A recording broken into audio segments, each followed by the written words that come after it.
And we're live. Hello, everybody. Welcome to How to Get Hired. I'm Bill, the company's expert. This is the weekly live stream where we talk about anything related to your career, getting hired, so job interviews, resumes, networking, all that kind of crap, including the mental side of it, the psychological side. You got to take care of yourself, the mental health aspects too. We also cover all of that stuff. All of it's good. Any career ambitions you would have, and so on. And this is an interactive live stream. That's the whole point of doing this. You can send me questions. You can make comments. So if you are a subscriber to my channel, and you're watching this right now, you should see a chat box somewhere nearby. Get in the chat box and let me know what you're wondering about, what you're struggling with, or just your deal. What's your deal? What's your bag? And I will do my best to try and help you out if I can.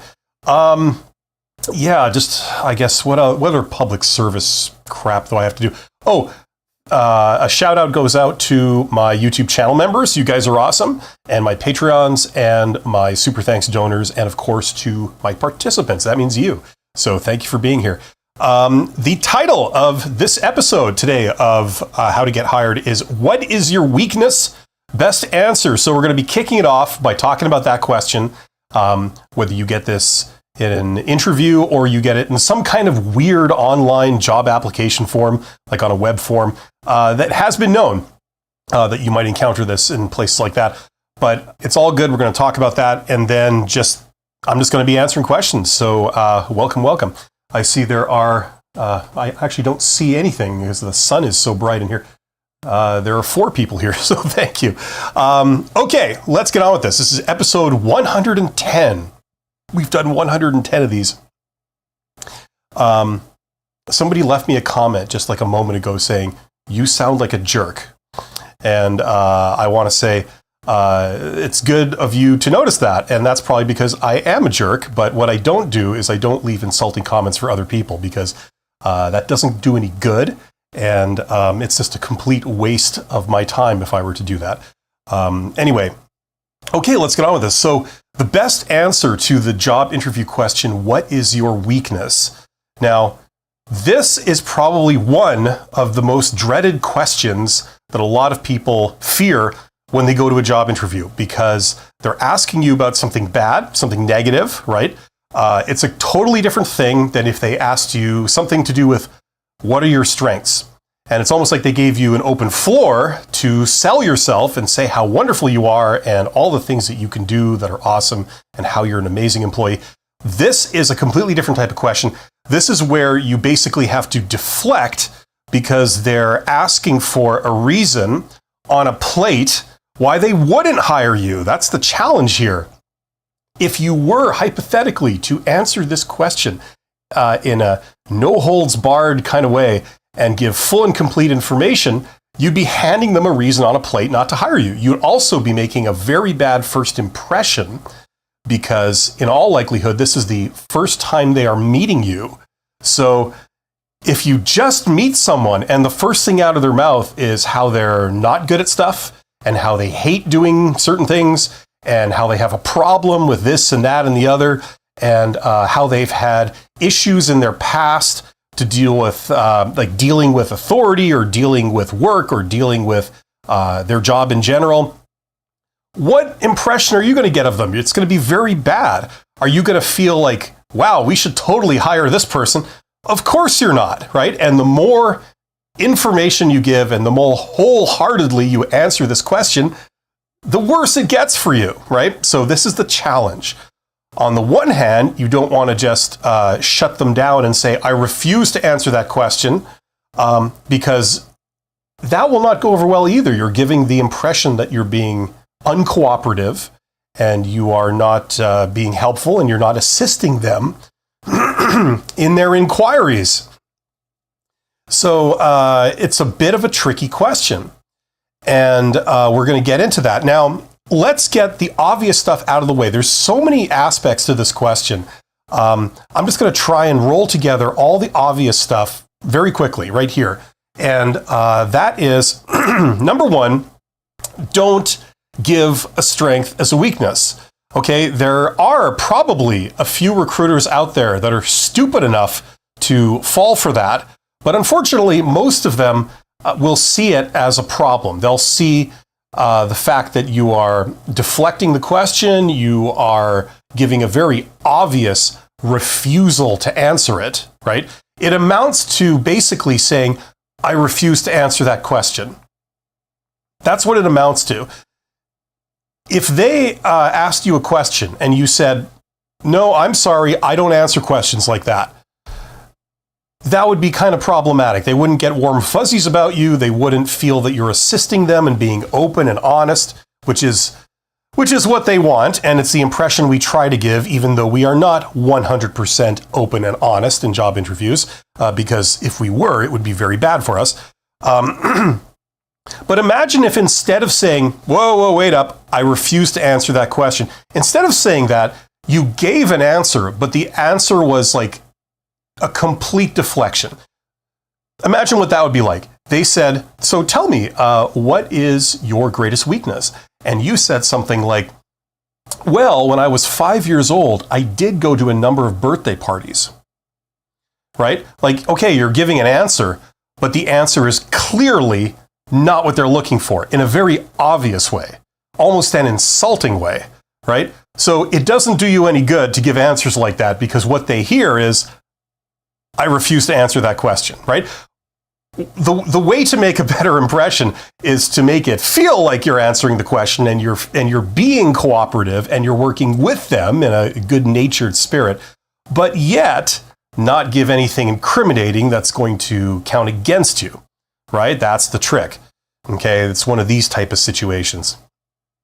And I want to give a shout out to all the introverts and technical introverts out there like me. You guys will have a special problem with questions like this because it's a very complex sort of social situation, right?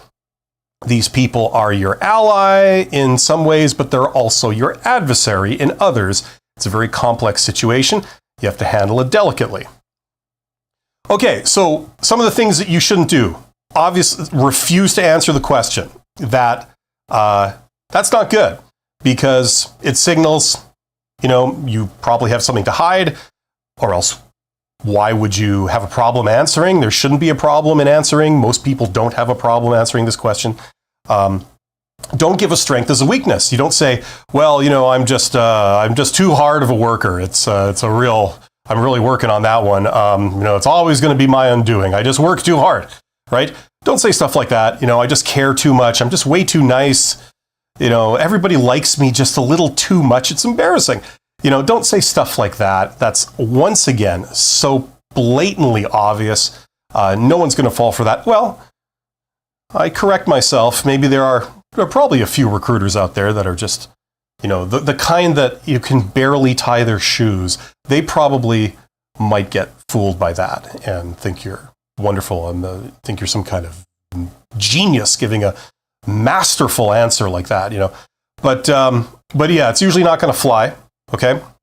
So don't pass off a strength as a weakness, where you just say something good as your answer to what is your weakness. I'm sorry, I just do too much work in the course of a day. It makes my coworkers look bad, and they all hate me because I'm just so much better than they are, right? That doesn't work. Giving a joke answer also is very basic, and don't do it, okay? Because it might be kind of, fun for you, but these people have been around the farm a few times. They've been around the block. This isn't their first interview. So if they say, what is your weakness? And you say chocolate, kryptonite, right? It's like, heard it. Yeah, I've heard that probably 150 times before now. And I'm tired of pretending to even, chuckle or laugh when I hear that. It's just pathetic. So don't say stuff like that. It might be kind of fun for you, but for them, it's not going to go over well. What other obvious stuff is there? Don't pass off a strength as a weakness. Don't make a stupid joke. Don't refuse to answer the question. Once we get past that, now we can talk about answering this question seriously. Okay? I see Sakab is here, but we will get to your question in a bit. I'm just going to finish answering the what is the weakness question. Okay, so now let's get to the serious part of answering this question. We want to give them an actual answer to this. Okay, we want to make them feel that we're not deflecting the question. We're in a spirit of cooperation, and professionalism. We're going to answer their question. We're going to give them something real. But we have to make sure that what we do give them doesn't come back to bite us in the ass, okay? Because after all, this question is a trap. They are trying to get the dirt on us. They are trying to basically see if we can give them a reason why they would eliminate us right off the hop, because that would be easy for them. One of the things they're trying to do in an interview is they're trying to see if you're qualified. They're trying to verify that. But another thing is they're trying to look for problems. Do you have any problems with your personality or your attitude or your history or your expectations? This is what they're probing for. Things that if we were to make you an offer and then if we were to hire you, it would come back and blow up in our face. Okay, we hired the wrong person. Immediately start doing a terrible job. It would be very embarrassing for us, and that would be bad. So we want them to feel that we've given something legitimate when they ask this question. We can't just give a kiss-off answer or a deflection, right? So it has to be something real, okay?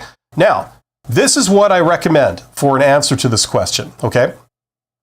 Now, any kind of real weakness that you give. Okay, let me back up a second. Let me start with this.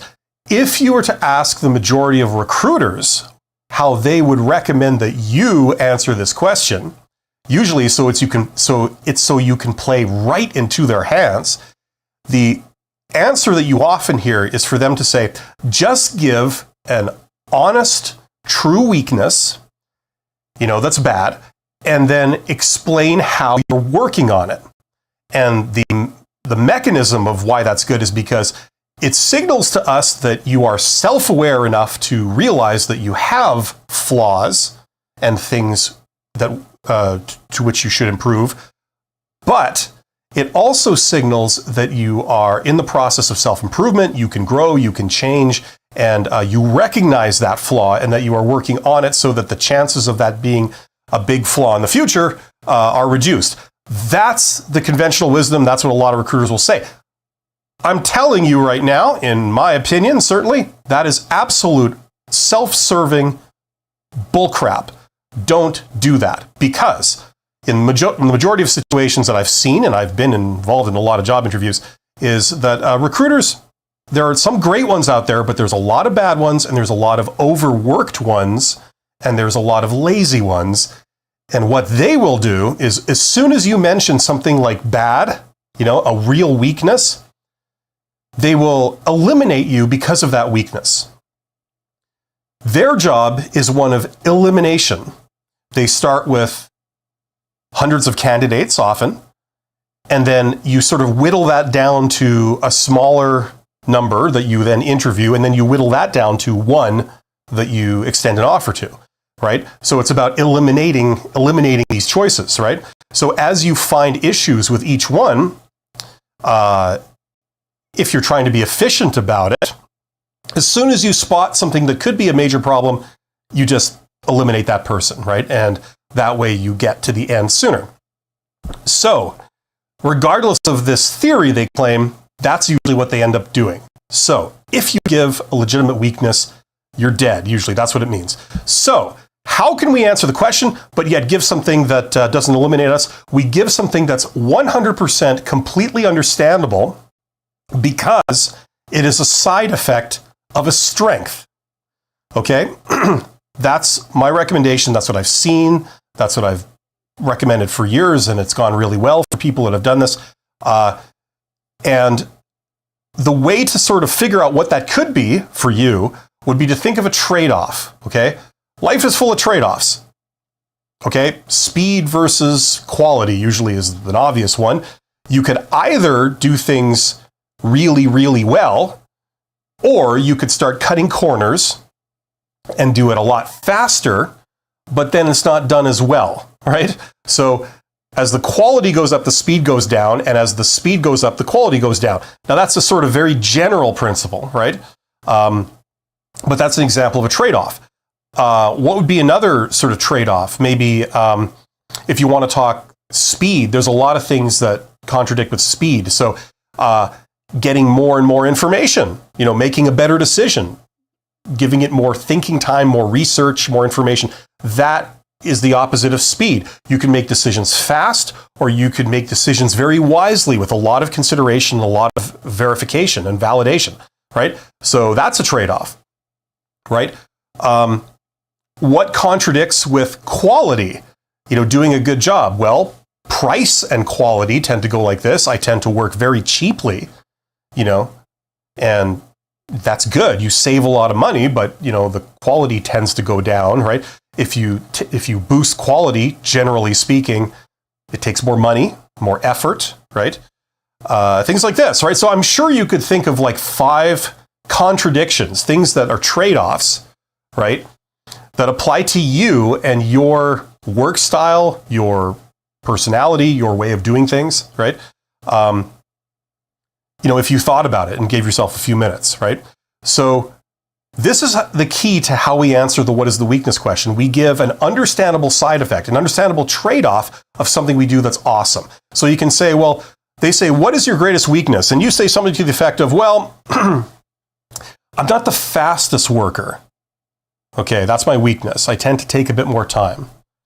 However, it's because I believe in really making sure that when you make a decision, it's the right one.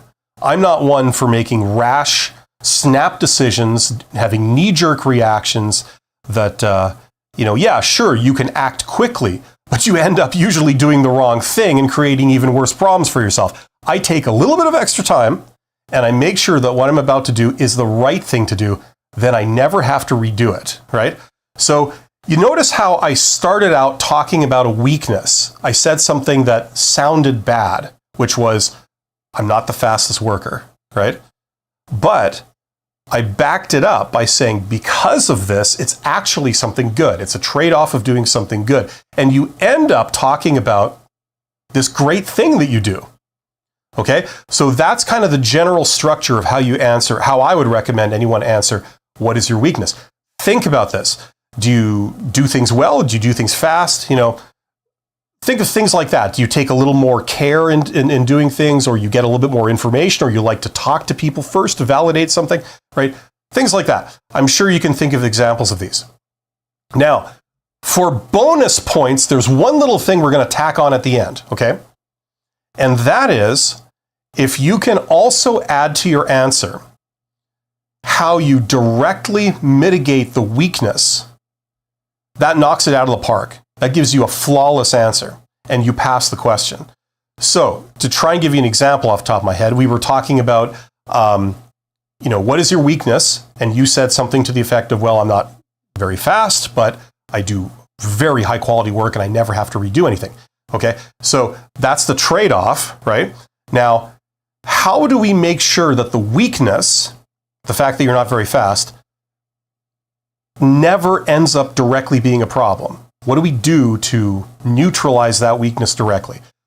Well, we could say, that's why when I work, when I get an assignment from my boss, or my boss gives me an instruction, or they assign me a project, or they assign me a task, okay, right then and there, as they're assigning me this, while I'm communicating with them, I make sure that I get the time frame verified. So I say to the boss, okay, not a problem. I can take care of that. I believe this is going to take me this amount of time. Is that okay? And the boss, 90% of the time, says, sure, yeah, that's fine.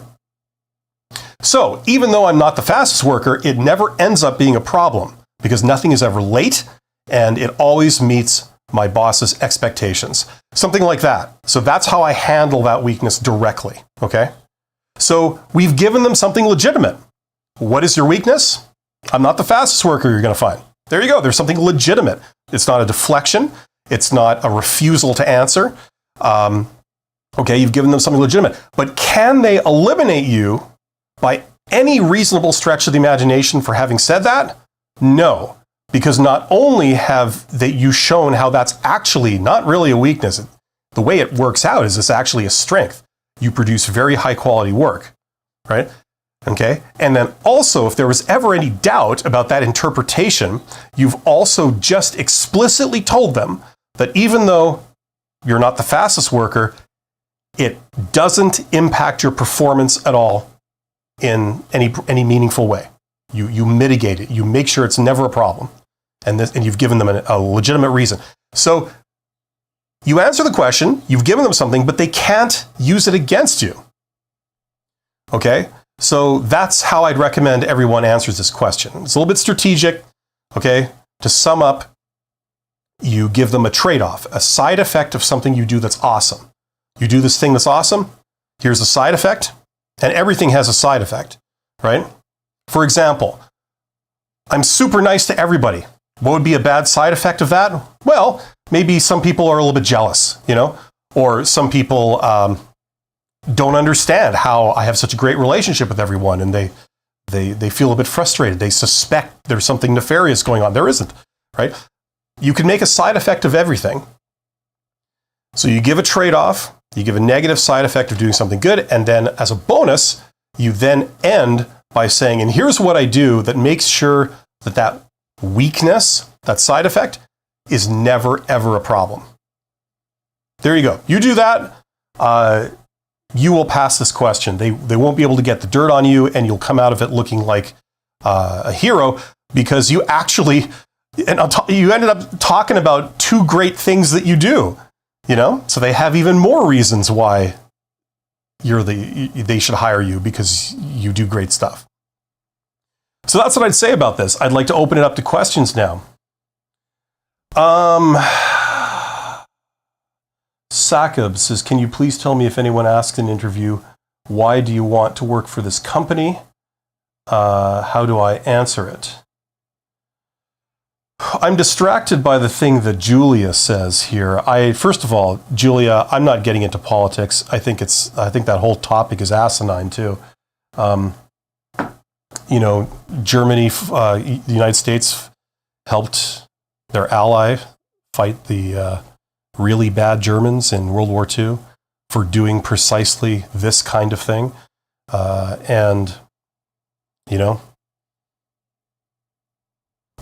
It's just asinine. We absolutely do not want that, and we're not going to do it. So, whatever. And I'm not going to entertain any kind of political stuff on here, because, that's not what I'm here to do. In fact, let me just share something here. HBO Driver says, this type of response takes some definite nuance. Not really. It's just a matter of it's doing preparation. If you do the preparation and you know what you're going to say, you don't have to, it's not a very complex delivery. I will say that. Sakab says, can you please tell me if anyone asks in an interview, why do you want to work for this company? How do I answer it? Okay, there's two sort of ways of doing this. One is, it's another form of saying, why do you want to work here? What are your strengths, right? And it's a very simple answer. What you do is you speak to the requirements of the job. In the job posting, they said, we're looking for someone who has this, and this. They explicitly stated, this is what we're looking for. This is what we regard as a good thing, right? Okay, so a great answer to that question, because during the interview, one of the things that you want to do is basically communicate to them that you have all those things, right? And because that's what they want to hear. So they say, why do you want to work for this company? And you say, well, as I understand it, you're looking for someone who, and then you go down the requirements. Who has this, who has that, who has this, who is that, who is a fully qualified, whatever. Well, each of those, as you go down, you said, that's me, I have that, right? So it seems like I'm a perfect fit. This is how you do that kind of thing. The other way that you could regard this question, okay, is that sometimes, this is not the majority of the time, but sometimes it can be interpreted as, what do you think is so great about us, about our organization? In which case, it's a test of how much preparation you've done and how much awareness you have for this organization that you're applying to. Okay? So in which case, this is where presumably, you've done some preparation, you've done your homework, you know who this organization is, what they do. Like you would know, for example, things like, where is their head office? Is this their head office? Or are they a global organization? This is just like a tiny branch office, right? You would know things like that when you apply, right? If you don't, that kind of suggests that, you're just applying to everything and anything, and you don't know what you're doing. You don't have any particular desire to work here specifically. And that's interpreted as a negative. They see that and they go, oh, okay, so you don't really want to work here and you don't really know much about us. Okay, it's good that we know that, because now we don't believe that you're a very serious candidate. Okay, where are we here? Let's see.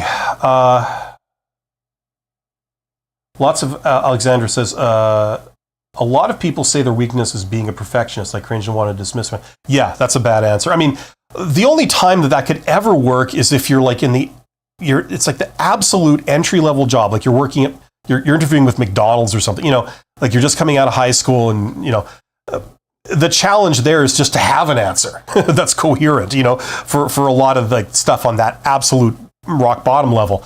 So, that might not be the end of the world if you said it then, I suppose, but it's still not a good answer. And if you say that as you get, higher level jobs above that, the entry level, like the true entry level, unskilled labor, it's probably going to be a deal breaker if you say something like that. Yeah, I don't have any weaknesses. That's a deflection, because once again, there might be some recruiters that are stupid enough out there to not realize this. Who knows? But the vast majority of people, they know that everyone has weaknesses. Any kind of response saying I have no weaknesses is problematic. Either it's a complete deflection, or if you were hypothetically serious and that's what you believe, then that has a whole slew of issues too, right? So yeah, bad answer.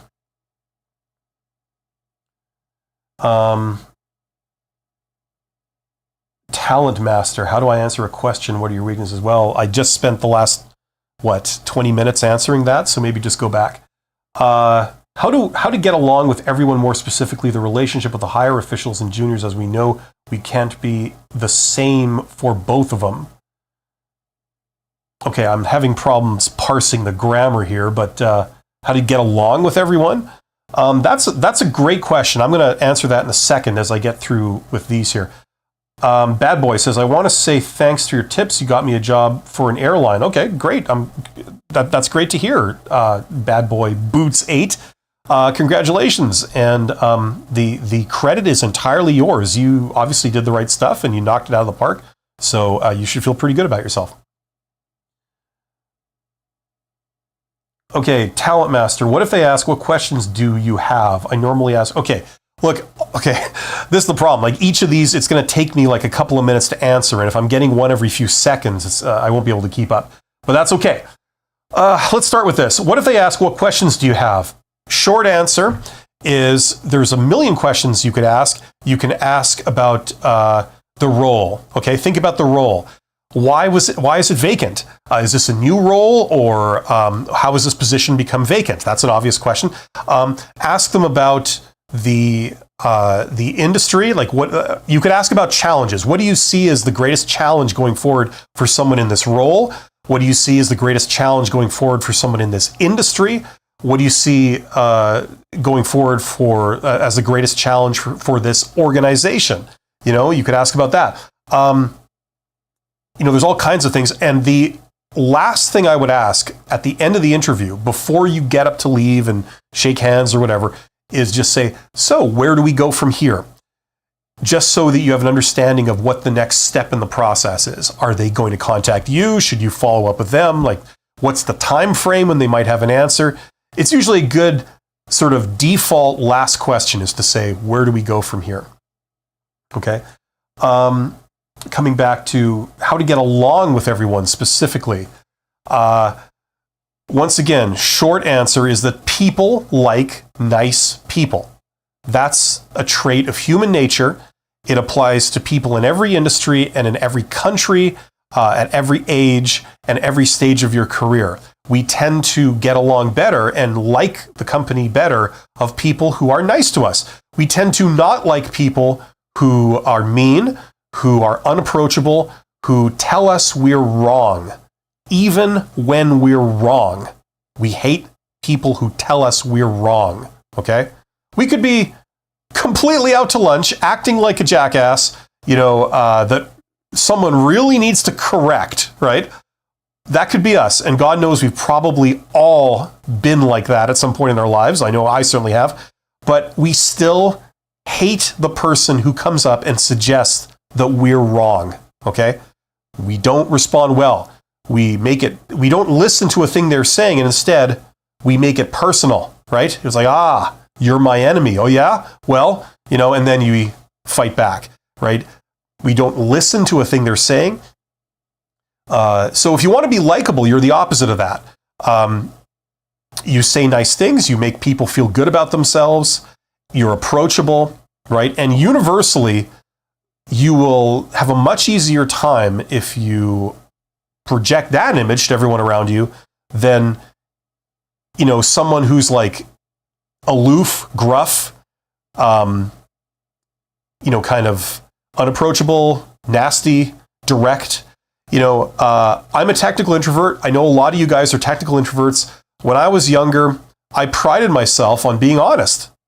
It was a real thing where I felt like, okay, other people may give you a pleasant sounding answer to spare your feelings, but I'm going to give you a direct answer. I'm going to give you the truth. And most intelligent people will value the truth, right? And I gave the truth, no matter how rough around the edges and how sharp and how cutting it was, right? The problem is that, do you think people appreciated that? No, they didn't. They should, but they didn't, because we're all humans. And when we examine our own behavior, we realize that that's how we behave, right? You know what I mean? So how do you have good relationships with people around you? How do you get along with everyone? Is you have a smile. And I know that sounds so basic and stupid, but it's true. Instead of like looking at people like this, someone comes up to talk to you and you're like, yeah, what do you want? That's not how you do it. You say, yes, hello, yeah, what can I do for you? You just have that more of a vibe. And even if someone's wrong, even if somebody's delusional, even if somebody's, they're out to lunch, don't tell them, yeah, that's wrong, buddy, because it doesn't do any good, because they don't believe you. And instead they make you their enemy.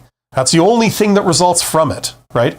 If you want to convince them that they're wrong, you don't start out by telling them they're wrong. There's subtle ways you can do it, right?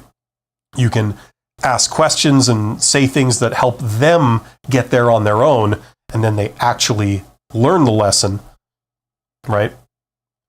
So anyway, I could go on forever, but hopefully that's enough to get you started with this stuff.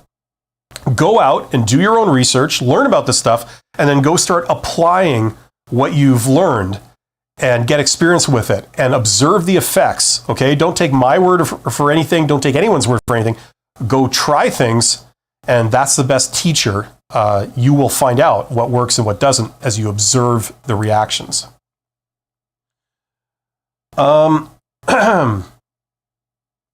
Okay, another question. What's the best answer for this? From 5 years hence, how will you see yourself? How you will see yourself, okay? Well, that's a combination of two cliche job interview questions. One is, tell me about yourself. And the other one is, where do you see yourself in 5 years, right? Now, I've already answered, tell me about yourself many, many times. I think that's what we talked about last live stream. I also did a video on it in the last 10 days or something. So it's also the #1 video on my channel. So let's tackle the other question. Where do you see yourself in 5 years? Okay.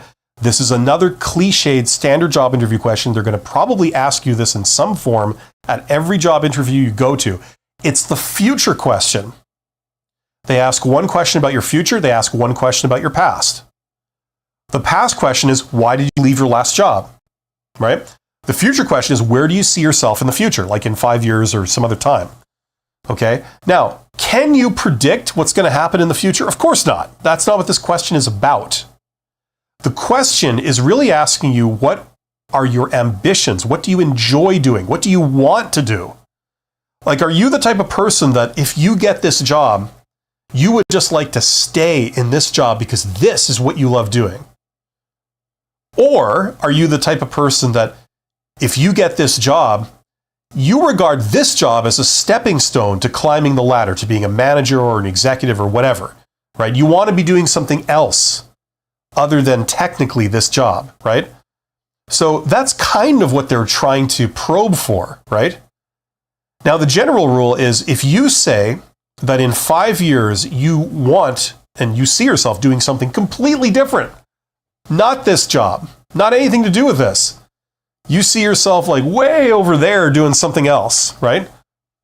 Does that suggest that you're the right person for them to hire when this is not really the thing that you're passionate about?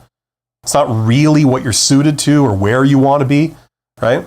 So it's a trick question. If you say kind of something far removed from this thing that they're trying to hire you from, that's kind of a negative answer. It's a negative signal that you're not really a fit because this is not where you want to be, right? So a way to answer it in a nutshell is basically to say right here, or if it's farther out, 5 years, 10 years, you could say, I see myself here, but I see myself progressing based on my abilities, something like that. So it's okay, I'm here, but in 5 years, 10 years, I see myself moving upwards, moving forwards based on my, as I learn, as I grow, and as I can do more things, right? So it shows that you're trainable and you do want to do other things. You're capable of more, right? So those types of answers would be good, right? You could just say right here in this job, this is what I love. This is what I'm suited to. This is what I enjoy doing. Or you could say this job, but, possibly moving forward based on my abilities and my accomplishments as they may grow over time.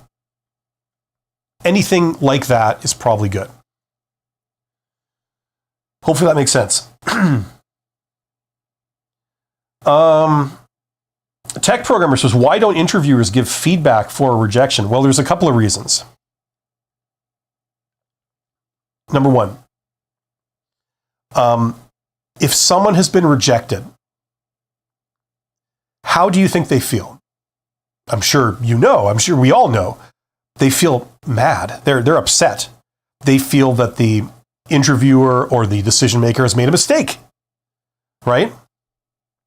And they're probably emotional about that to a degree, right?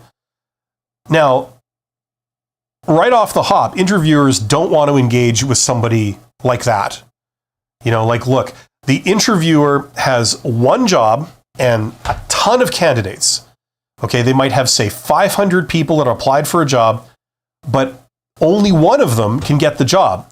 499 are going to be rejected, right? Now imagine if you had 499 phone calls or 499 emails saying, let's get into this. What's going on? Why am I rejected? I want an explanation, and then I want to talk about it with you, right? Number one, it wouldn't be practical. Number two, it's probably not a conversation you're looking forward to if you're the interviewer. nobody wants to hear about why they were rejected, and, because they're going to disagree because they're personally invested in it, right? So it's not something that they want to get into. So that alone is like a big part of why, getting feedback is so hard. Another reason is that, first of all, recruiters, generally speaking, tend to be overworked, especially in this day and age. Their job is changing gradually, and they don't just, they would all love to be executive recruiters, people where you got to really put a lot of time into these decisions, but they're not. They have multiple positions they have to fill at once. Each position has hundreds and hundreds of applicants that they're dealing with.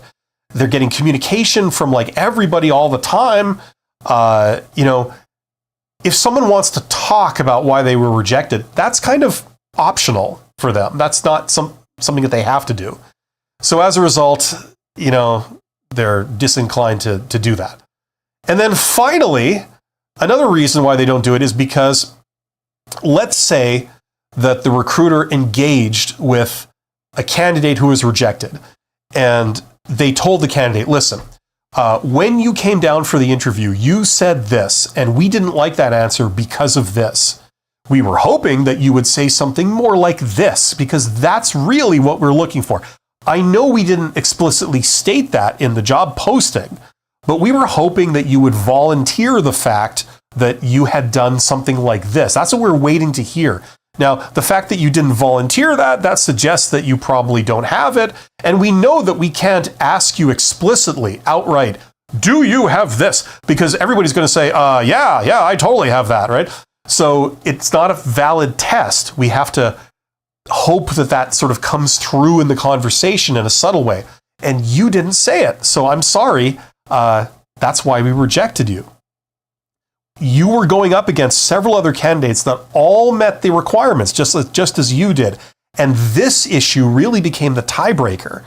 Now imagine if they put that out there, right?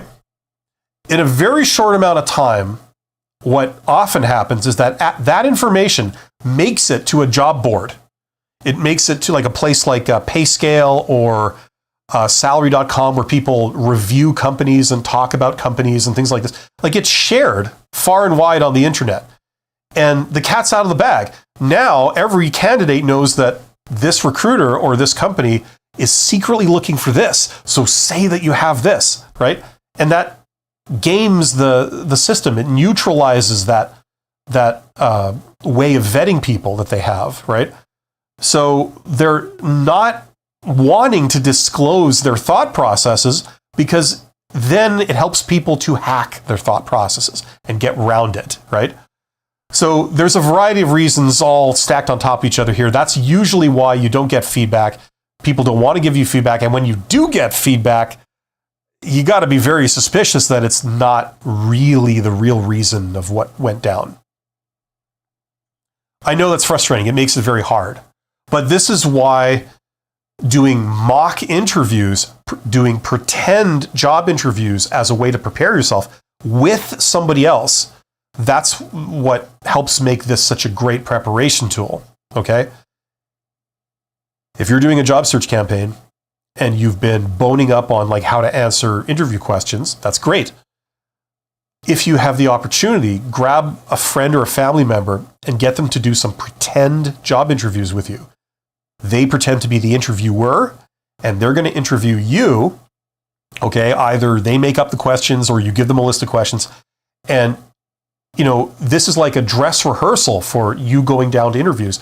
And there are many advantages of this. Number one, if it feels awkward and you're a bit nervous, that's good, because you're simulating the real conditions of a job interview. It's going to feel weird when you're at the interview. So this is like, can you prepare? Can you do a good job under those conditions? And, you practice that, and practice makes perfect. Sometimes, if you trust the other person, not always the case with friends and family members, but if you trust them, they can even give you some objective feedback and say like, look, you're getting the answers right, but man, just, you need to smile more. You look like really angry, or I don't know if you're nervous or whatever, but maybe try doing something different with your face. Like it'll come across better. They can give you feedback like that, which is invaluable, right? So anyway, that's something to consider.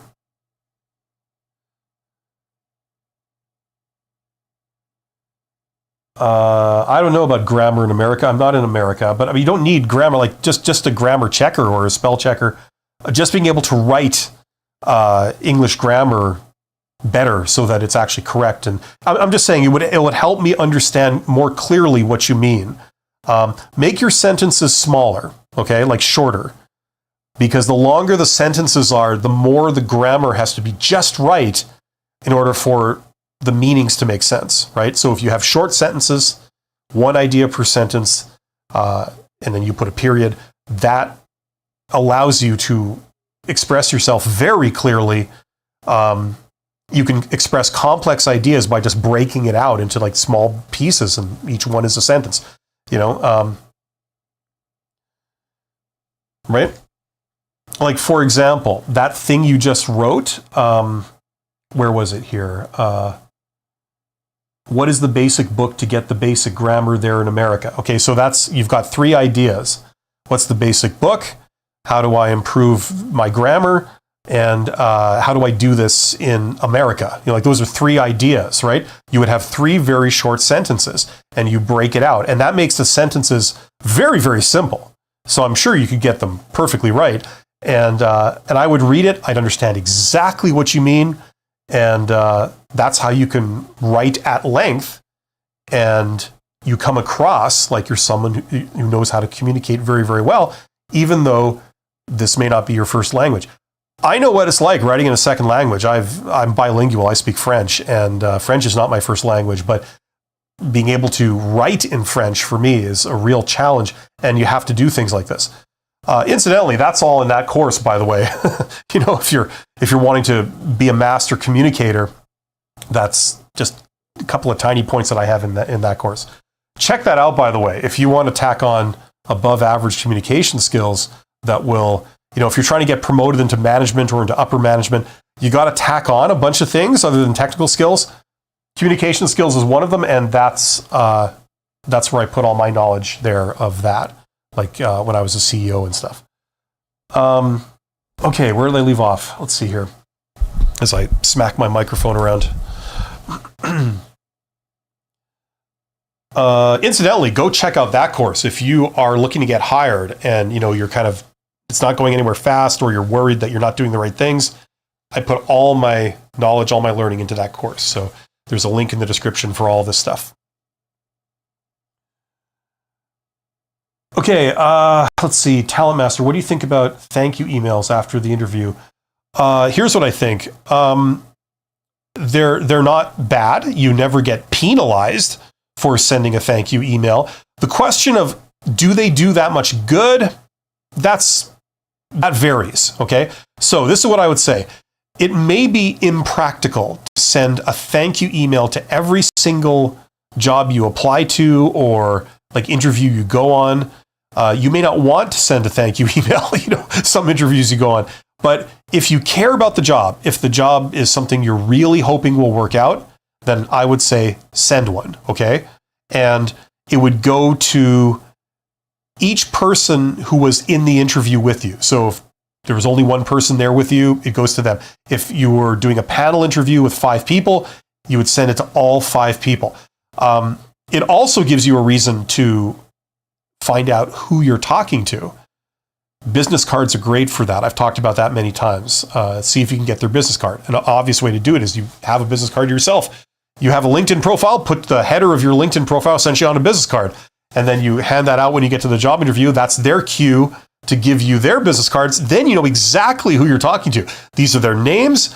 This is who they are, like recruiter, hiring manager, owner of the company, person who's in the job right now that's going to be moving on, right? And then when you want to send a thank you note, you've got their contact information, so you know exactly who to send it to. Okay? Thank you email should be very, very short. And in order for them to be effective, really effective, you have to personalize them. That means you have to put a little bit of effort into it. You don't have to write very much, maybe 4 sentences maximum, but you have to say something genuine. And what people like is they like getting compliments. Okay? Everyone likes that. Now, we don't like people being ingratiating to us, but we do like people saying something legitimate to us that we feel we did, and then the person shows appreciation for that. So, for example, let's say you went to a job interview, and when you arrived, they invited you in, they offered you a chair, they offered to take your coat, they offered to give you some refreshment, maybe a drink, something like that. They were very nice to you.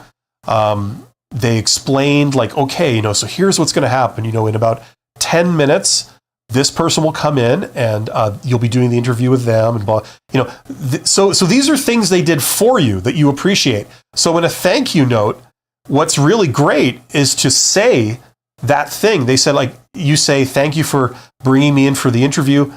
I really appreciated how when I arrived, you made me feel very welcome. You offered me a drink and made me feel respected, and you acted in a very professional way.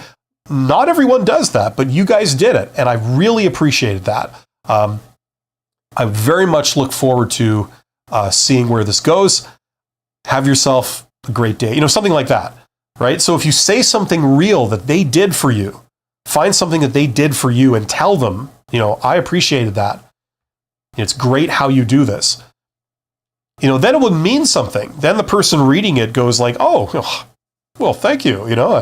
I like you, right? And I feel good about myself because of you, right?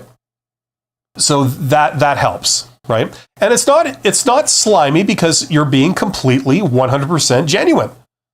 You did appreciate the way that they took the time to do this for you, and you're just telling them that, right? People love that. So that's how I would recommend going about doing a thank you email or note.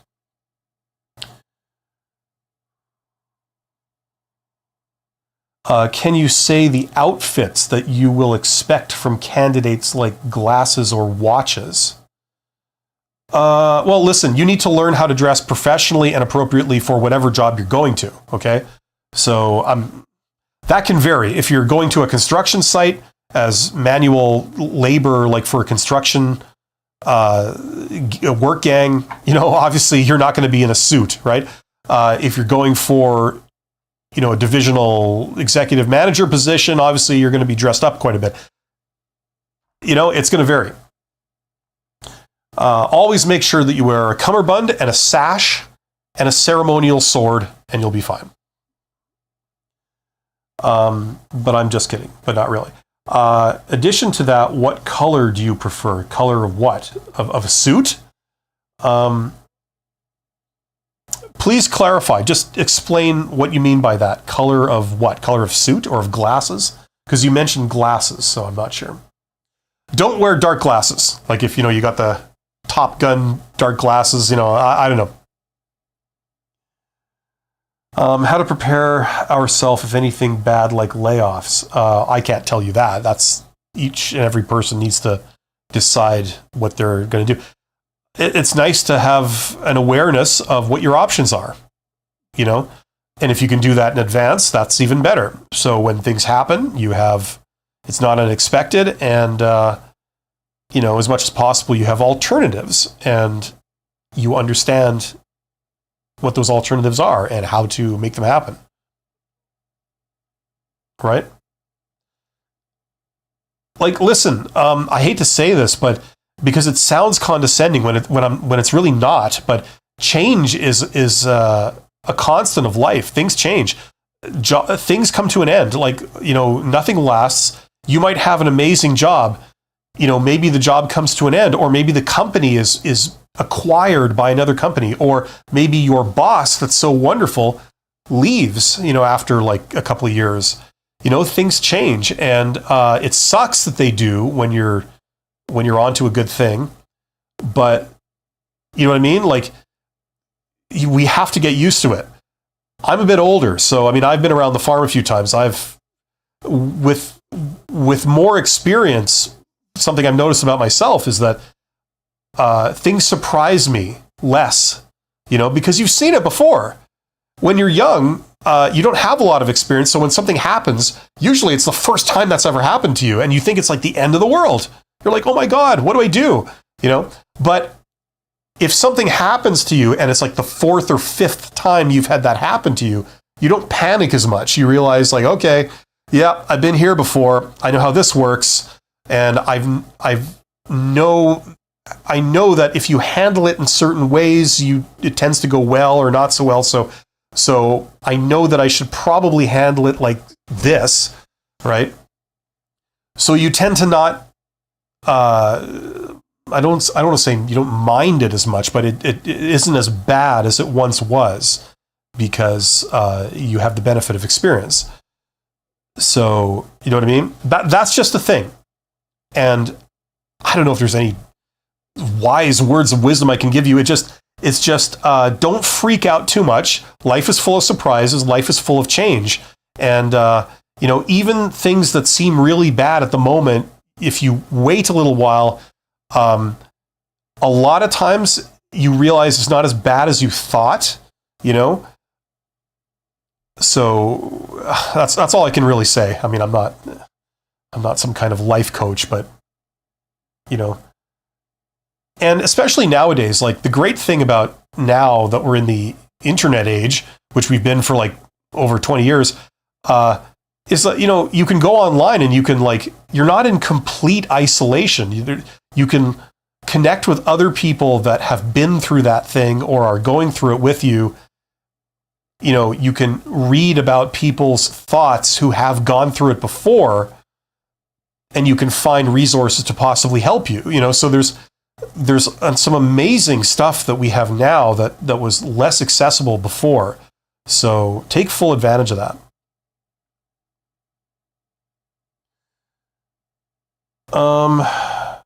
Tech programmer, do you think a tie on a dress shirt is necessary, or is a dress shirt enough?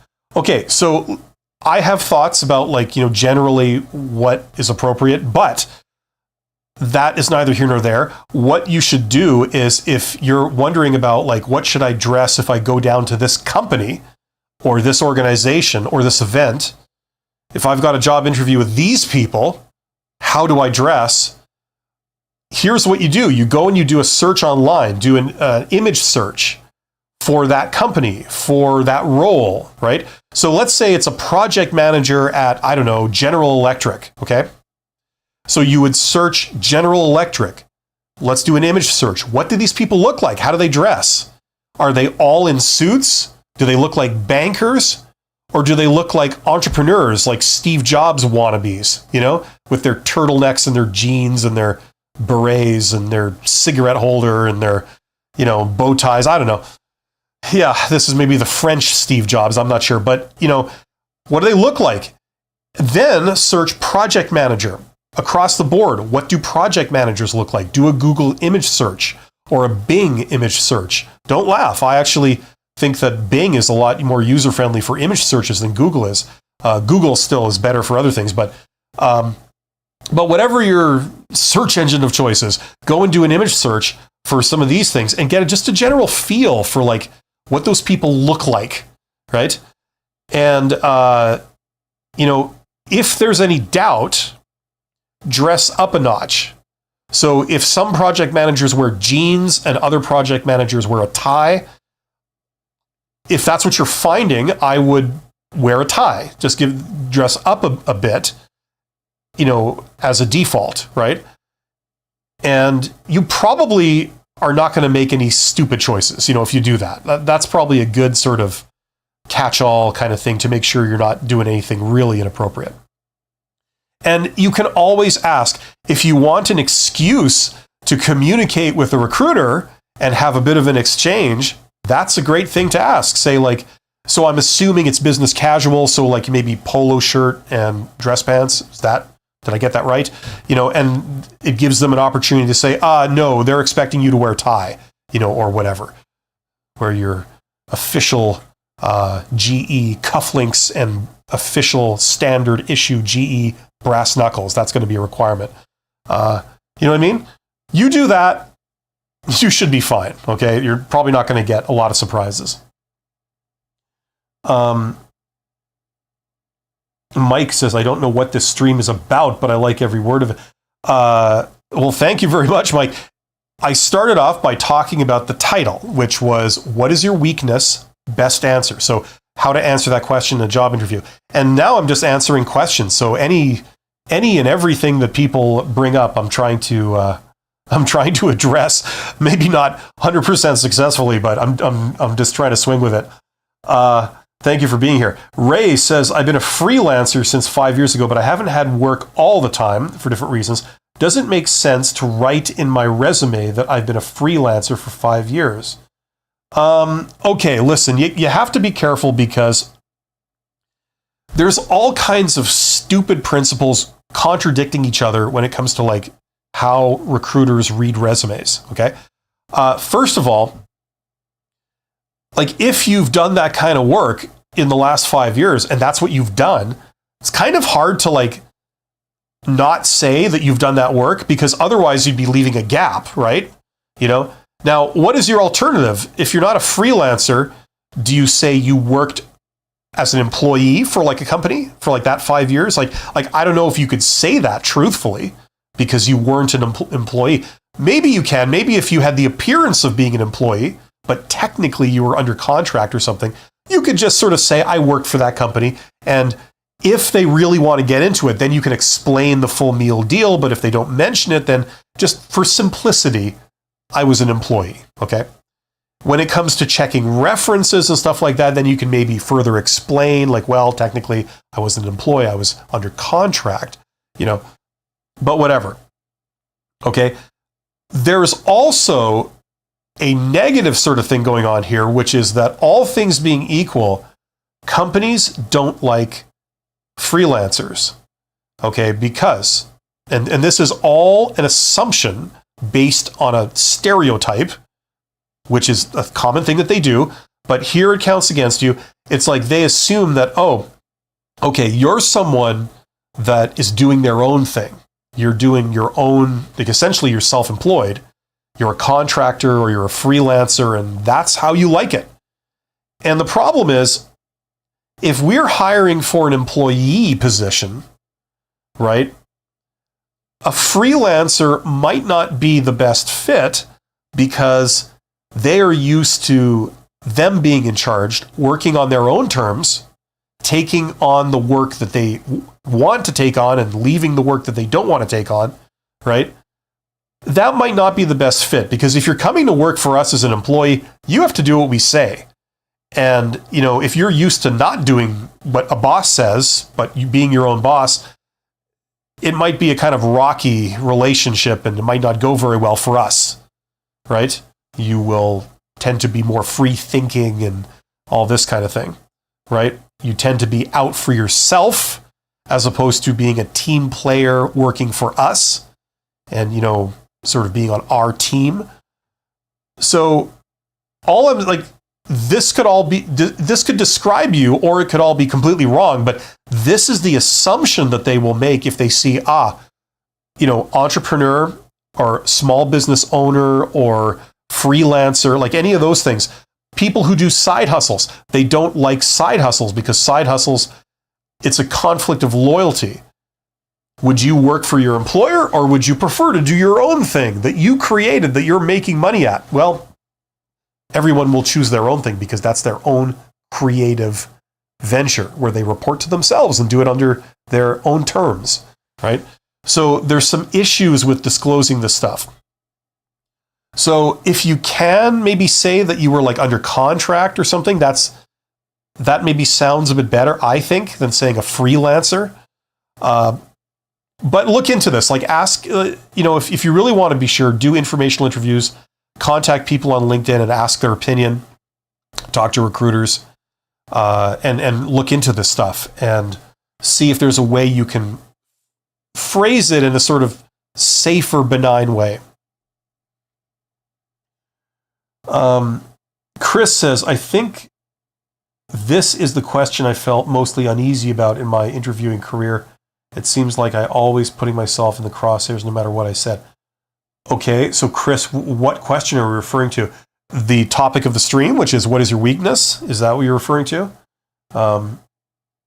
Yeah, it's the king of the negativity questions where they're they're probing for bad things about you so that they can eliminate you. This is the king of those, where they ask you directly, what's your biggest weakness? What's your biggest flaw?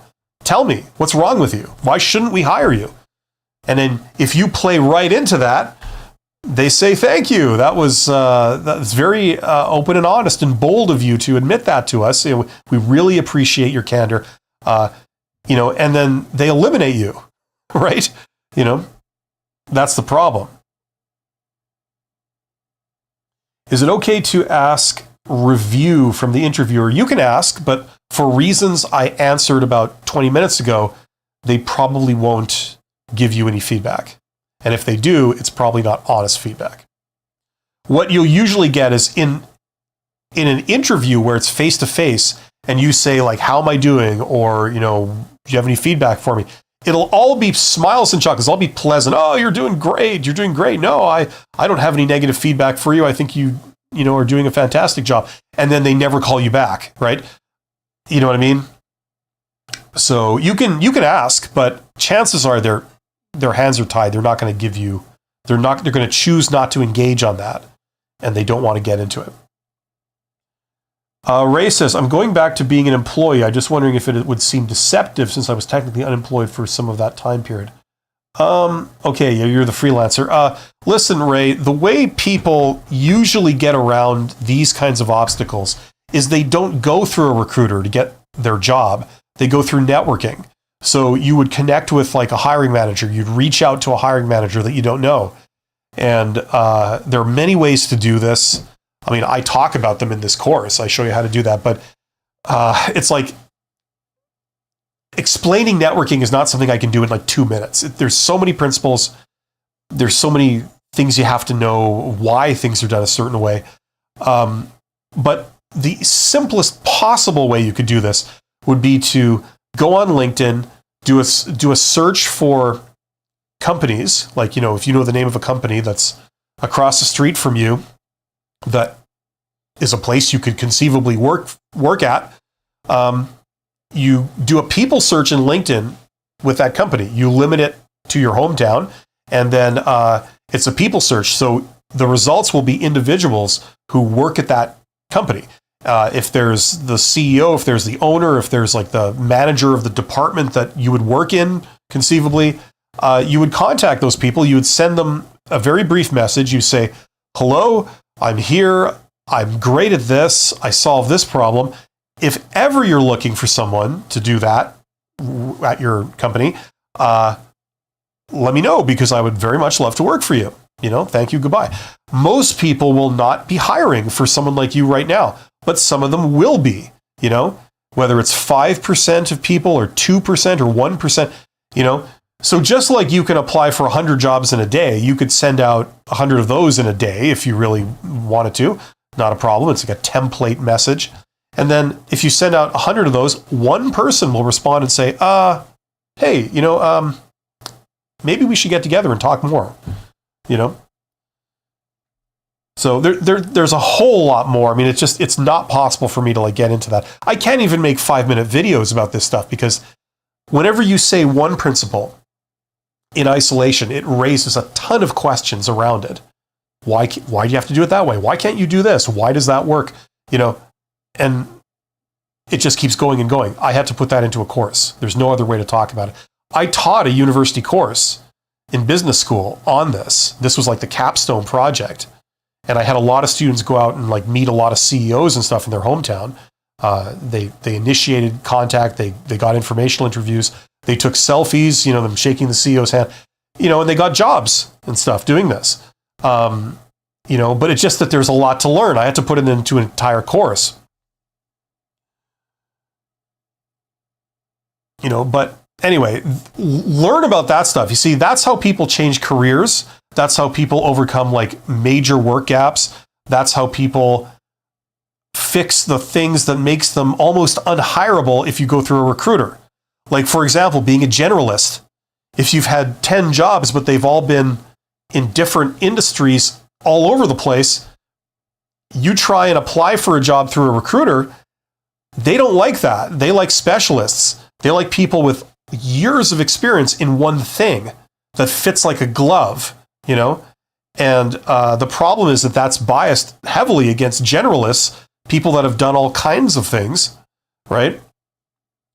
The way you solve that problem, along with all these other problems, is you tend to go through networking, and it's never a problem because they see how awesome you are. You're not talking about how awesome you are. They're seeing it firsthand.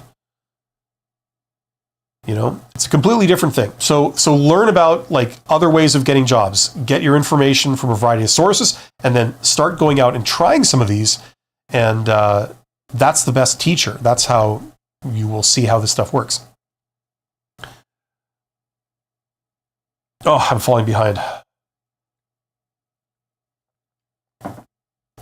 I think I'm coming down with something. I think there's like a flu bug or something that's going around.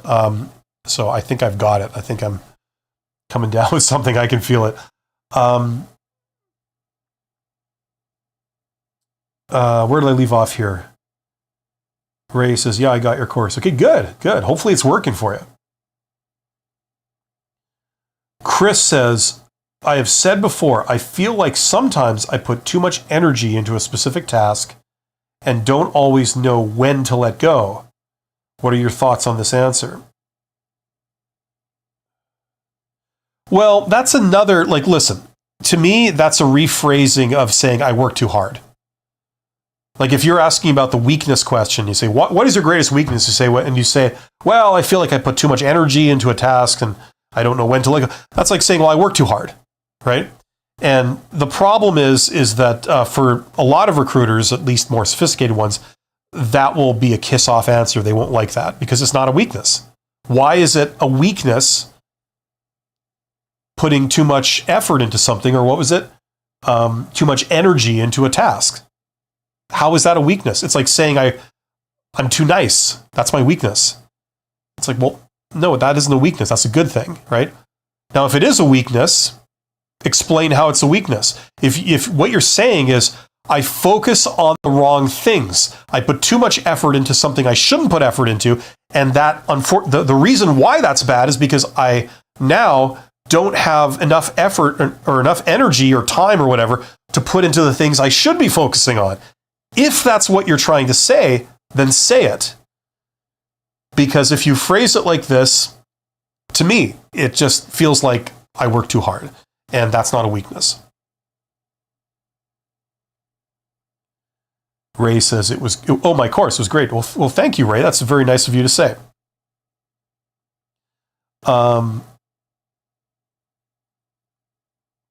And if you want to take one of the others, maybe I could give you a deal on it if you're going to say such nice things. You never know. Tech Programmer says, if you don't answer, tell me about yourself, or answer incorrectly, does that mean you failed?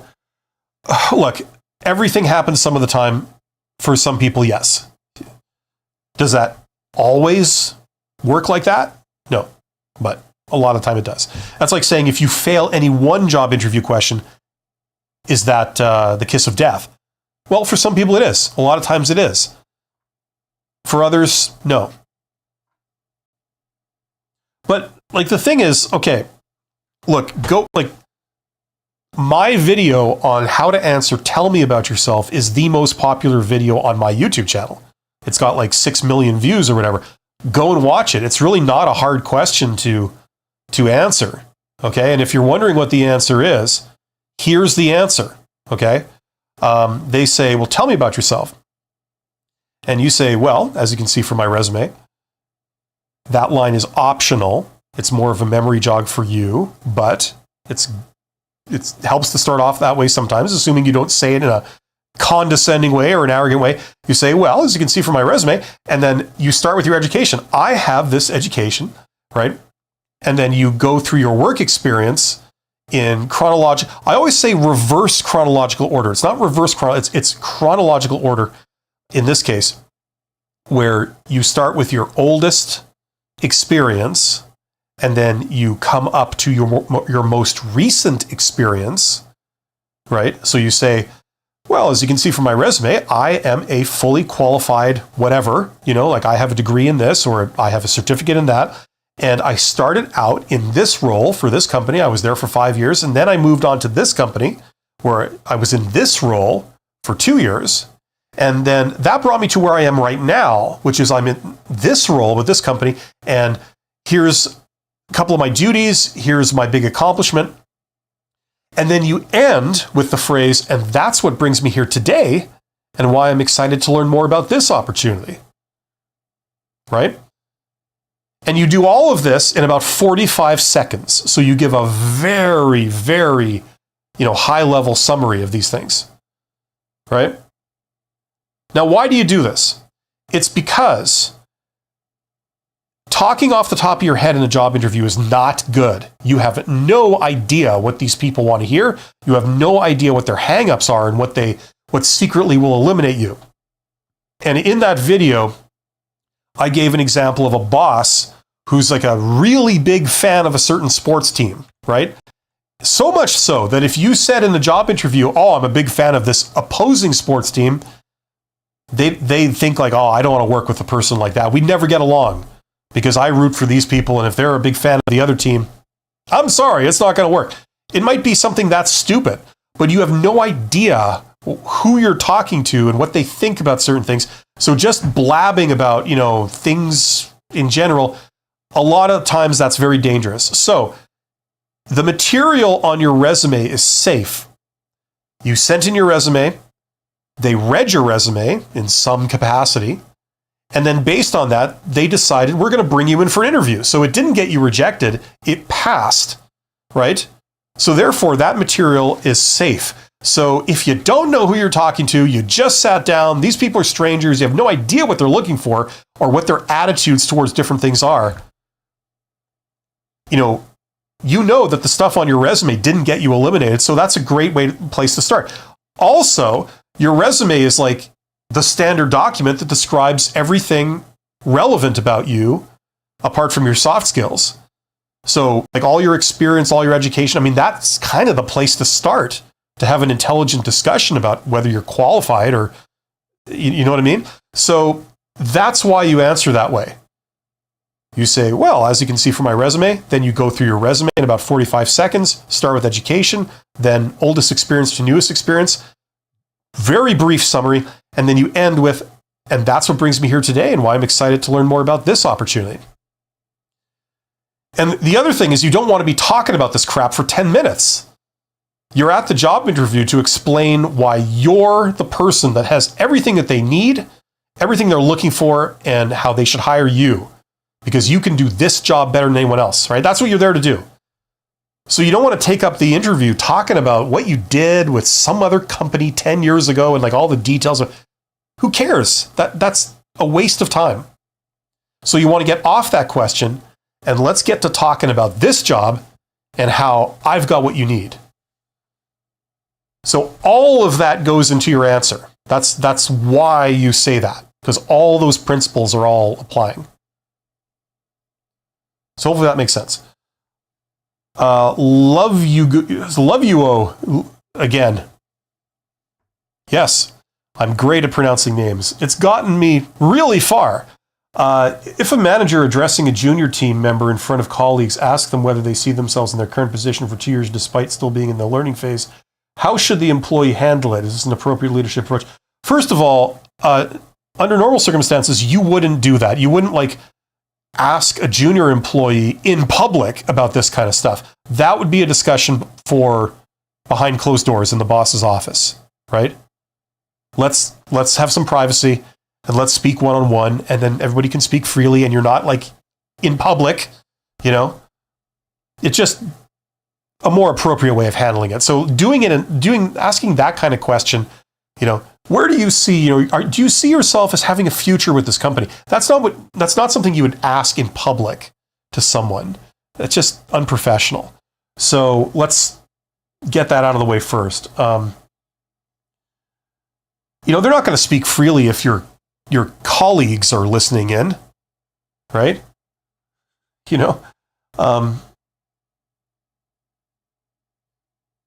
So if you're the junior employee and you're being asked this, you have to give a very diplomatic answer. And you would say I see myself, I'm enjoying this process so far. And as far as I can predict, I see myself progressing as I get continue to get over the learning curve. And I look forward to any future opportunities. Just something very generic and safe like that. You're not going to go into details and say like, well, I like this aspect, but quite frankly, that guy annoys me, and I don't want to get started with that guy, but I think I could easily do their jobs better than they do it. So, if you want to promote me into their role, that's fine with me. In fact, the sooner you do that, probably the better for both of us. Am I right? You're not going to say anything like that, right? Be kind of fun if you did, right? But yeah, that's another example of either you don't have a very good boss that would do something like this, or it's some kind of weird strategic thing to kind of see what you say in a public context if you understand the sensitivities involved, or you understand what's appropriate communication in that situation. And I'm being kind. I think it's just that they're a bad boss.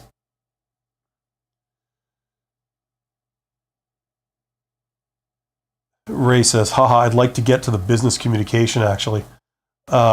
Okay, hey, send me an email and we can maybe work something out. Tech Programmer says, how can you tell if an interview went well, or do you think you cannot? You will never really know, okay? There are some things you can do that help. Like, for example, if you're better at reading body language, like you have that kind of emotional intelligence, there's certain things you can do in a job interview that can be general indicators of if they liked your answer. For example, earlier somebody was asking, what questions do I ask in a job interview? Okay. Now, if they've already kind of decided you're a non-starter, okay, so they've kind of rejected you already, they know that they're not going to call you back, okay, they will be less inclined to take your questions, to answer them fully, to extend the conversation, and prolong the interview. So if they're not really getting a good vibe, they don't really think you did well, they will probably give you very short, curt answers just so that they can get through it and end the encounter. They won't want to prolong it. If you find that you ask a very sort of general question and they're answering at length and they're sort of getting into that conversation and they're going on far longer than they would need to, that's usually a good sign. There's other things too, but there's no single thing that can tell you conclusively how it went, especially as you deal with more sophisticated managers. They tend to be very good at that stuff as you get to higher levels in general. So they can make you feel like, you're respected and they're interested in you when really they're not. So you don't have to know. It's not important that you know. All you need to do is just do your best. And then if they call you back, great. If not, it's okay. You never really know what's going on the other end. And sometimes it's a blessing in disguise that they don't call you back. And I know that from personal experience. There's jobs that I applied to way back in the day that I was really upset that I did not get. And later on, you find out the inside story of what had been going on with that employer. And you're like, phew, lucky escape. I'm actually quite glad, as it turns out, I didn't end up getting sucked into that, because those people are all in jail now, or something, right? So don't sweat it, okay? Just do the best you can. And sometimes it's a no-win situation. There's nothing you can do, and it has no bearing on your value or how good of an employee you are or what you can contribute. Sometimes, you're very valuable, but you would have never thrived with them because they are bad news, They would not utilize you correctly. They'd give you a miserable experience. You would end up doing no good whatsoever, and you'd end up leaving a year later anyway, and you'd be back where you started. Other times, everything behind the scenes has just lined up in a row, like all the planets lining up in a row. And it's not that you did this amazing job. It was just set up for you to win, just the cosmos or the universe or God or karma, whatever you believe in. It was just meant to be, So just do your best and keep looking forward at the next opportunity instead of looking backwards, wondering why the phone might not be ringing for something you were hoping for. I know that's easier said than done, but do your best to focus on that. Where do we leave off here? How can you tell? Okay, Chris says, what's something like, sometimes I can get overly focused on the details of a project, which can slow me down.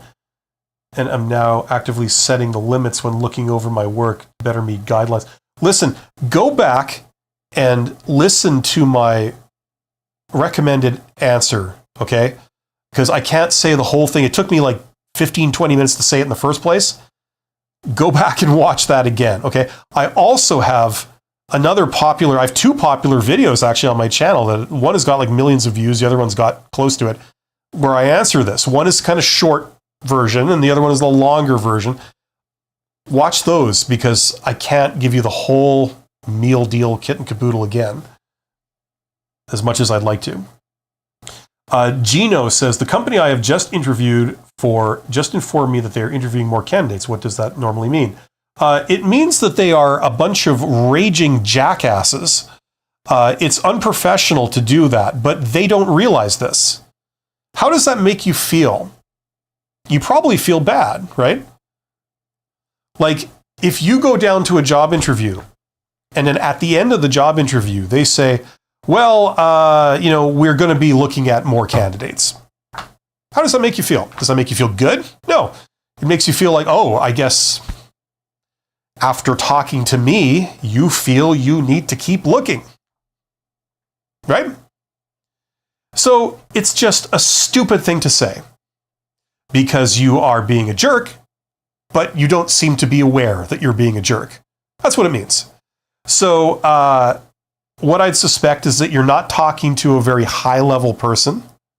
You could be. That happens, but that would be more typical of like lower level, like recruiter types. Recruiter is like an entry-level job.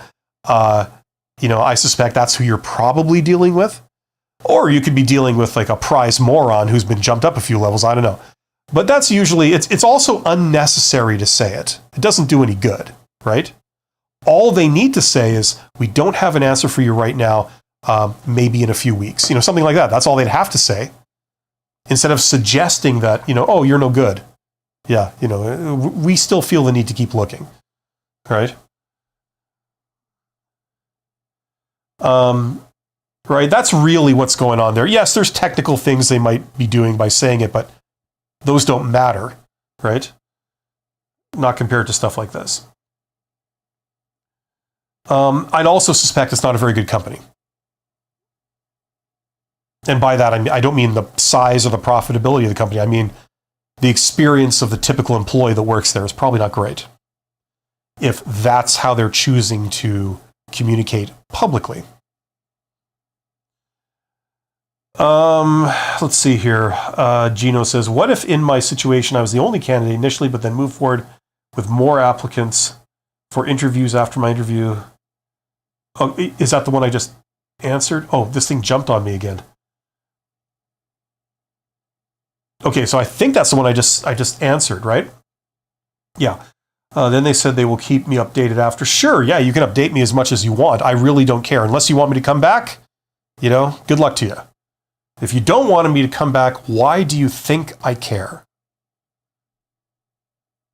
They're probably that stupid. Tech Programmer says, Tech Programmer's talking to Gino. Amaze is back. When your interview lasts longer than planned, the experience feels more like a mutual dialogue than an interview. Yeah, it's more of a conversation than them interrogating you, isn't it? All parties seem happy and engaged. Then the interview probably went well. Yes. All things being equal, that's usually what that means. There's exceptions to everything, but these are general rules.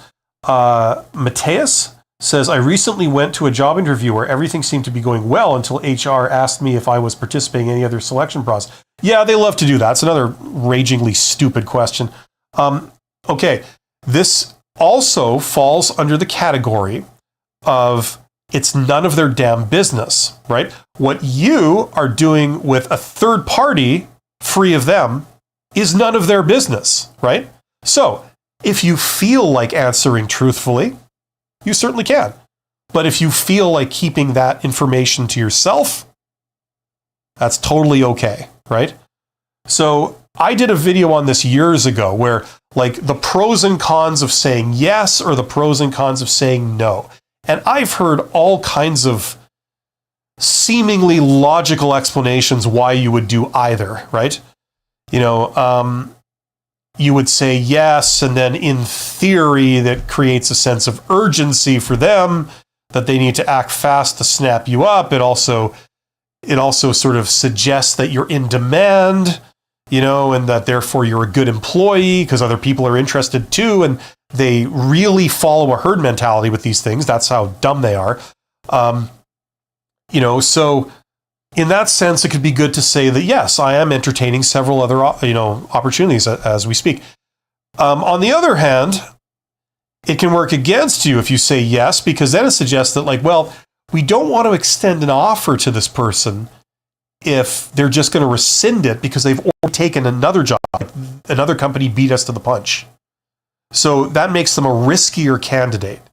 There's other companies looking at them, and we'd have to get into a sort of negotiation about salary. They'd probably demand more, and they could get snapped up before they even receive our offer. So it would be embarrassing for me personally if I was the recruiter. You can reason it whichever way you want, okay? I recommend you say no. Because number one, it's none of their business. Number two, I don't want to muddy the waters by bringing that into this. I'd say, they say, are you entertaining other offers? I say, no, not really, none to speak of. And just leave it at that. Right? It's a damned if you do and a damned if you don't type situation. It could go both ways. There's no way to tell. So I'd rather be damned if I don't and, not introduce that element. Look, if you're interested in me, you're interested in me. Let's move forward. If you're not, then you're not. And then none of this matters. Okay. It also, what information do you think they would glean from asking a question like this? You know what I mean? Does it count against you? Does it count for you? It's not clear. It's just another stupid thing they ask that's none of their damn business. It's confidential information. It's like asking you your credit card number or something. It's like, yeah, you can ask. You can ask anything you want, but I'm under absolutely no obligation to give you that.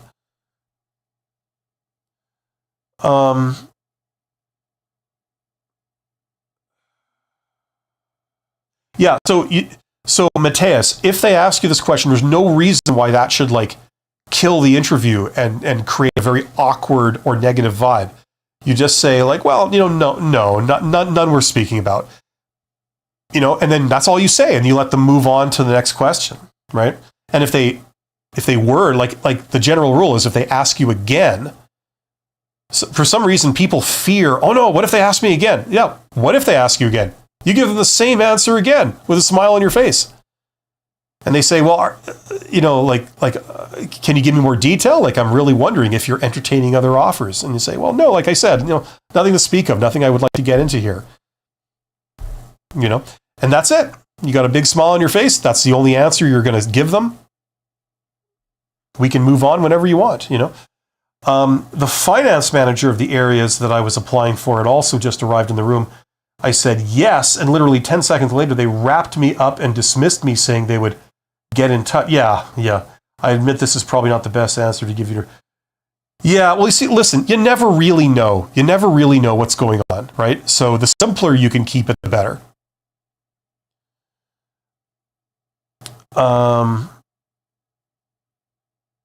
Gino is here. What did Gino ask? What is my situation? Oh, okay. But then I moved forward with more applicants for the interview after my interview. Oh, yeah, okay, that was that situation. Gino says, why do my applications in the high finance industry have so many levels of technical interviews? Is there a way for me to help expedite their decision on my application? Well, not if you're going through their process, no. This is why I recommend people, apply for a job through networking. Then you bypass their entire procedure. That's the reason why you would do it. there's many reasons why their official process can be very cumbersome and lengthy. One is what we're seeing these days is in some cases, it's a direct response to the volume of applications they're getting, right? Like if you post a job and you get 1,000 applicants to it, right? Now, yes, you can filter them out doing with ATS systems and stuff, but what they're really wanting is they're wanting to get good candidates who are genuinely interested in working at that job. That's what they're looking for. They're not looking for a million non-serious candidates. They're looking for a handful of genuinely interested, fully qualified candidates who are a fit. That's what they're looking for. So, when it comes to seeing if you're genuinely interested, what they found is that if they make the application process longer and like the whole hiring process longer and longer, and more steps to it, more things you got to do, more hoops you got to jump through, they found that a lot of non-serious candidates fall away. They don't have the patience to go through that, so they just give up, right? And they don't apply. They don't get to the end of the application process, right?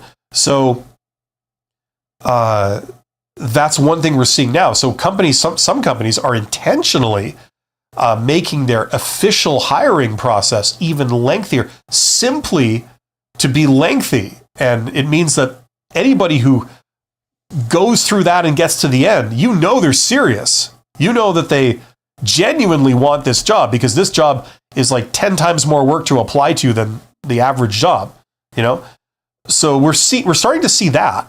I think that's stupid. It is yet another thing that pushes everybody to go around their official process, which is networking. Instead of going to HR and dancing to their stupid little process on like how to do this, you just go right to the hiring manager. You have a conversation with the hiring manager. They need like a finance professional. They've just talked shop with you for an hour on finance and that industry and that type of work, and you obviously know your stuff, and you kind of click with the manager and you agree on a lot of things. They go, hey, like you're looking for a job? We're looking for someone. Just let's get this started. Like, come on, can you come in tomorrow for an interview? We'll do the same thing basically, except I got to bring in an HR person and maybe a coworker of mine, a colleague, and give me your resume and let's just get this going. Right? So the solution is not always to just play by their rules as they make the game harder and harder and harder and harder.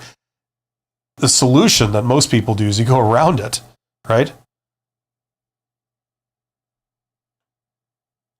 Okay.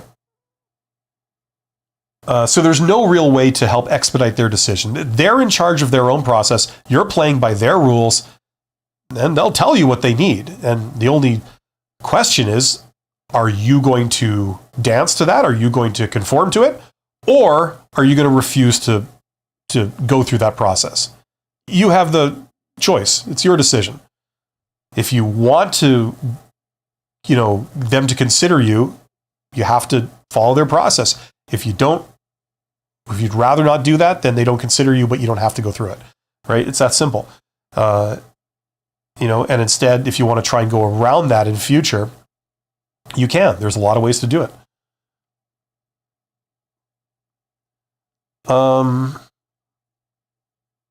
Okay, Tech Programmer says, it's been almost 4 weeks since my interview with this company where I recorded my answer to a video.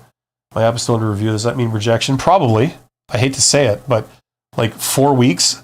Listen, either they're very slow and incompetent, which they could be, or it's a no. If I had to guess, I would say it's a no, right? But who knows? And who cares? If they end up calling you, great, But the best thing you can do, Tech Programmer, is look ahead, like look forward. Forget about these people. Instead, focus on what other opportunities can you apply for? What opportunities can you create for yourself? Spend your time focusing on that.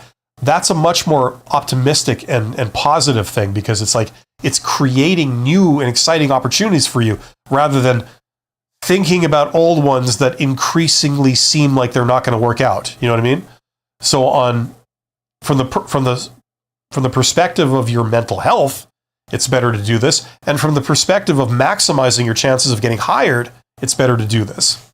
Look forward. Okay? And if it makes you feel any better, if you really feel deep down that this is kind of a no and that's what you suspect it is, if that's what you feel, you know, it certainly seems like it at this point, and you know, it's a sign that there's not a lot of urgency there. You know what I mean? Either they're incompetent and they just don't know how to do things fast, or they're not really in an urgent need for someone with your abilities, since they're dragging their feet with it so long. You know what I mean? So if you did end up working there, they probably don't regard you as a super, super important, vital member of their workforce. You know what I mean? That's what this type of thing is signaling when you don't know the details. Chris says, I've heard people say it's the best to send out a general resume to many employers. I've also heard people say tailor your resume. What's your opinion? Well, listen, my opinion doesn't matter, nor does anyone else's opinion. What matters is what works for you, right? Maybe you're in an industry where you're in high demand, and you know, you just say a couple of things that you've done and people like line up to hire you, you know? Or you have the opposite. You know, it's very, very hard for you to get hired because people in those industries are not hiring right now. I don't know. Listen, try both, okay? If you've tried one and it hasn't gotten anywhere, try the other, you know? If I was going to make a recommendation, just blind, like I don't know what industry you're in, I don't know what situation you're in, I don't know what you're trying to do, what your goals are, I would say tailor it, okay? That would be my recommendation. Now, in the past, tailoring your application was very labor intensive. It meant that instead of applying for 100 things in a day, you only could apply for 1 or maybe 2. You know what I mean? So there is a cost associated with tailoring. However, the exciting thing that's happening right now is because of a lot of AI and chatbots and stuff and specialized tools for like customizing resumes that are based on AI, it's actually way, way easier to do this than it used to be. You know, so you can customize your resume in like a matter of 5 minutes because you're not doing it at all. You're getting like ChatGPT and other chatbots to do it, right? You're saying, here's the text of my resume, okay? Here is the text of the job posting. I would like you to rewrite my resume so that it's tailored to that particular job posting. All their requirements are very prominent. I use all their lingo for everything, and you reorder all my stuff and rephrase it so everything that they're looking for is very prominent, and you downplay anything that I have on my resume that doesn't really tie into what they said they're looking for. Okay? Do that for me. That's like one command, right? And then bam, it spits out your resume. You can also do this with your cover letter or anything else you need. And you know, it's a good idea then to revise it, just read the whole thing yourself just to make sure, you know, it looks okay. And maybe tweak it a little so it sounds like, you know, it's not obvious AI work. But this is surprisingly effective, you know? And for the people who are doing this now, I hate to say it, but you have a distinct advantage over the people who are not doing this because you're all in competition, right? And the people who are doing this kind of, you know, AI tailored stuff, that will fit with their job requirements much better than any sort of generic resume that somebody wrote, all things being equal. So look into this. It's actually really not that hard to do. And, you know, that would be my recommendation. For the amount of like effort it takes now, because you have all these amazing tools at your disposal, it really doesn't make sense to say, no, I'm not going to do any kind of tailoring, and I'm going to just blast out a generic resume to like, you know, thousands of jobs.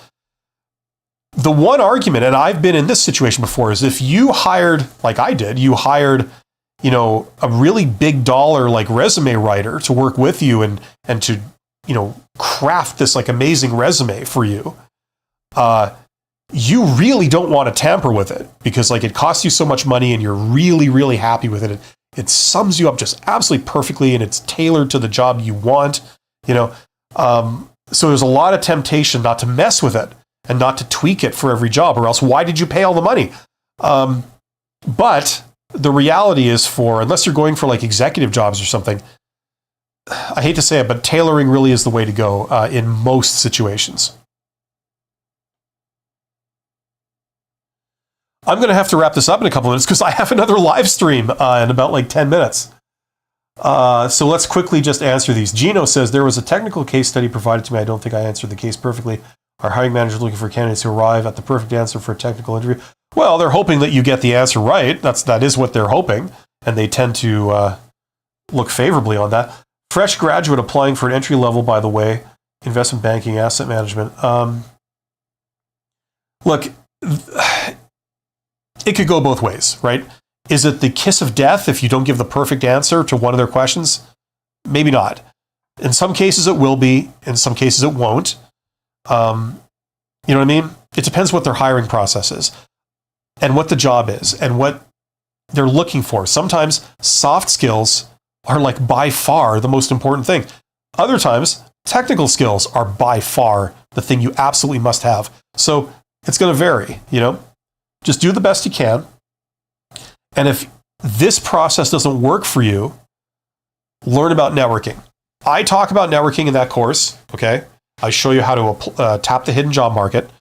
All the jobs that you see posted out there right now, that's all 20% of the jobs that are actually out there. The other 80% of jobs are hidden. That means they exist, but they're just not posted publicly.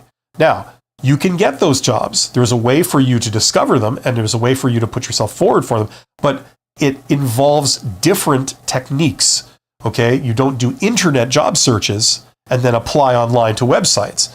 It requires a different set of tools, okay? Learn about that. This will open up a lot of possibilities for you, and all the best jobs tend to be hidden because they don't need to be posted, because they are not having trouble finding candidates to fill those jobs. So if this is all new information, don't take my word for any of this. Go do your own research, okay? If you want my version of how to get those jobs and what you should do, I put it all into that course. There's a link in the description box under this live stream where you can learn more about that. Learn about that. That will really help you, okay? That's how people get hired. They don't really get hired by applying to internet job postings. Okay, that's a whole separate thing. I've done many videos on that topic, so you can watch those or just go further afield and do your own research. Last question I take today. Do you think an interviewer might think I have lost path if I have 2 IT support roles and 1 role as a QA development intern? Well, if they're an idiot, maybe they might come to that conclusion. Like if they're a recruiter and they don't know anything about anything really, they might come to that conclusion. The reality is that you're working within the same industry. You're working in 2 different roles in the same industry. Does that mean you've lost your path? Of course not. That's what people do, right? How do you think executives get to be in an executive role? Do you think they only do one job their entire career and then bam, they're jumped 5 levels up? No, they're in many roles. They see many different sides of the operation. So they have a very deep understanding of how the whole thing works together. That's the general rule. Okay? So you're describing basically a small version of that, it seems. You work in developer, you work in customer service. They're both the same. You're seeing different aspects of how to develop a software product. You have to do the coding side. That's important. But then you also need to see how customers respond to it. That's important too, right? So you are not losing your way. You are expanding your skill set to have a greater breadth, right? This is a very good thing. Now, interviewers, no offense to a lot of recruiters, but they're entry-level people. They're morons when it comes to understanding what's valuable and what isn't in absolute terms. Hiring managers are a little better at this. So a hiring manager might be able to recognize that this makes you a better developer and it makes you a better like customer service person, whatever it was, because you have this broad experience and you see more of what goes into this, right? Okay, you'll make better decisions, you will understand more. So they will be more likely to recognize this for the good thing it is. And also, full disclosure, I mean, I'm a generalist, you know. I didn't spend 20 years in one job. I spent like, you know, maybe 4 or 5 years maximum in each role, right? And I jumped around quite a bit and I got to lead a company. So, I mean, you know, I'm obviously very biased in saying that generalists can be amazing. Anyway, I got to get rolling. I got 8 minutes for another live stream. I'm going to be back on this channel in 8 minutes. Can you believe that? I got 8 minutes to sort of take a break, and then I'll be right back with the next stream, which is called Honest HR Nitrous, where we really go into the nitty-gritty reality of this stuff rather than the theory of how you would do things, okay? So stick around for that if you're interested. Thank you for being here. I see there's 39 people here. You guys are awesome. I wish you all the best. If you're looking for a little extra help beyond like my videos on my channel, check out these courses, okay? If you need to get hired, you really need some help, check that out. If you want to learn business, if you want to try and get promoted and, you know, or you want to be an entrepreneur or you want to be a manager, whatever, all of that, that's my course for business. And if you want to tack on above average communication skills and interpersonal skills that will enable you to rise to a higher level of management, because you got to tack on those things, check out that. All of these are linked in the description box under the live stream, and I've done frequently asked questions videos about all of these so you can learn about the courses and understand exactly how it works before you decide to pull the trigger if that's the way you want to go. You guys are awesome. I'll see you soon. Take care.